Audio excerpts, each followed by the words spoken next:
I miss सारथी बाबा तमे कोठी भी अछ प्लीज कम बैक।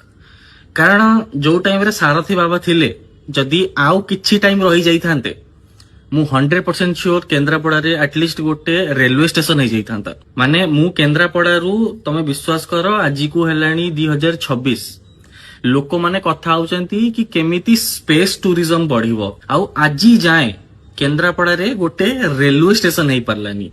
माने याठू लज्जाजनक कथा मते लागुनी आउ माने आउ कौन हो पारिबो मते कुओ। माने जोटा जो सब बेसिक जिनस सेटा ही केन्द्रापड़ा रे नहीं। माने सारथी बाबा थिला बेले मु जेति की जानिची लोक माने 2-3 किलोमीटर पर्यंत लाइन लगेगी ठिया होतले कि आमे जाई सारथी बाबा को देखा करिबू।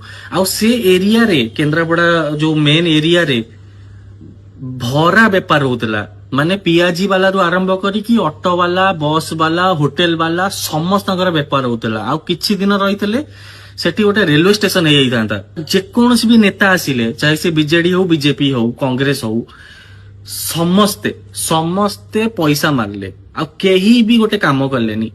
तो सेति पई सारथी बाबा तमे कोउठी भी अछ प्लीज तमे तमरा से पुराना पोजीशन नियो लोक मानकु डकाओ तम प्रवचन चालू करो भाई आमे जीवू एटलिस्ट एई बहाना रे केन्द्रापड़ा रे गोटे रेलवे स्टेशन तो हबो।